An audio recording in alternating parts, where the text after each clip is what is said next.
এই 2 মার্ক পেতে গেলে যে অনেক ব্রিলিয়ান্ট গণিতে হতে হবে তার কোনো লেখা নাই।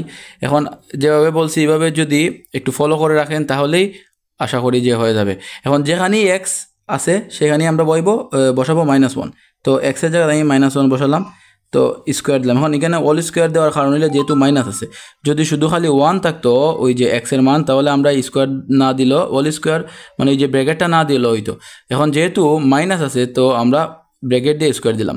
-4 এক্সের মান যেহেতু -1 আর এক্সটা এই 4 এর সাথে আছে গুণ অবস্থায়, তো আমরা একটা ইন্টু দিয়ে বা ব্র্যাকেট দিয়ে -1 দিলে হবে, ইন্টু দিয়ে হবে বা ব্র্যাকেট দিয়ে বিশেষ আশা করি যে ব্র্যাকেট দিয়ে -1 বসালে এটা একটু সুন্দর দেখা যায়, কারণ ইন্টু দিয়ে -1 দেখালে অনেক সময় অনেকে এটা বিয়োগ করে ফেলবে। সো ব্র্যাকেট দিয়ে -1 বসাবে, +3।